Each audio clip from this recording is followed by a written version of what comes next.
The big story at 5, a murder charge filed against a former police officer arrested for dumping 2 bodies in suitcases in Walworth County. Stephen Zelich was first charged with first-degree intentional homicide today. He's accused of killing 19-year-old Jenny Gomez in a motel room in Kenosha. Shocking new information about that case came out in court today. Jermont Terry is live in Kenosha. He has our big story at 5. Jermont. Carol and Mike, Stephen Zelich is officially charged with murder. For weeks, he sat in the Walworth County Jail, accused of hiding the bodies of those 2 women found in the suitcases. But tonight, he's in the Kenosha County Jail, arrested for first-degree murder.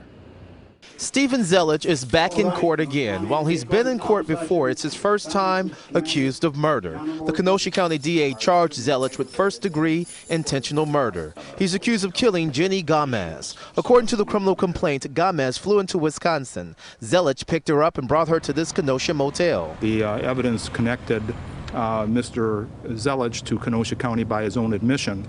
But once inside the room, prosecutors say Zelich engaged in bondage sex where Zelich was engaging in breath play, controlling her breathing by restricting her breath and choking her. Prosecutors claim Zelich killed Gomez and then stuffed the woman in her own suitcase. He then left this motel and carried her body back to West Dallas. Zelich admitted to investigators he caused the death of Gomez and the second victim, Laura Simonson, but his attorney plans to question that confession.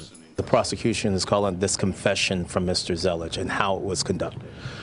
Well, I think as a criminal defense attorney, anytime there's a confession or purported confession involved in a case, you have to be concerned about it. The prosecution will have to determine if there was intent to kill Gomez. To that, the district attorney says, Killing 2 women over the span of 15 months under the circumstances in which the defendant acknowledged by gagging them with a ball gag in the mouth, ropes around the neck, hands tied behind their back. He may call it accidental.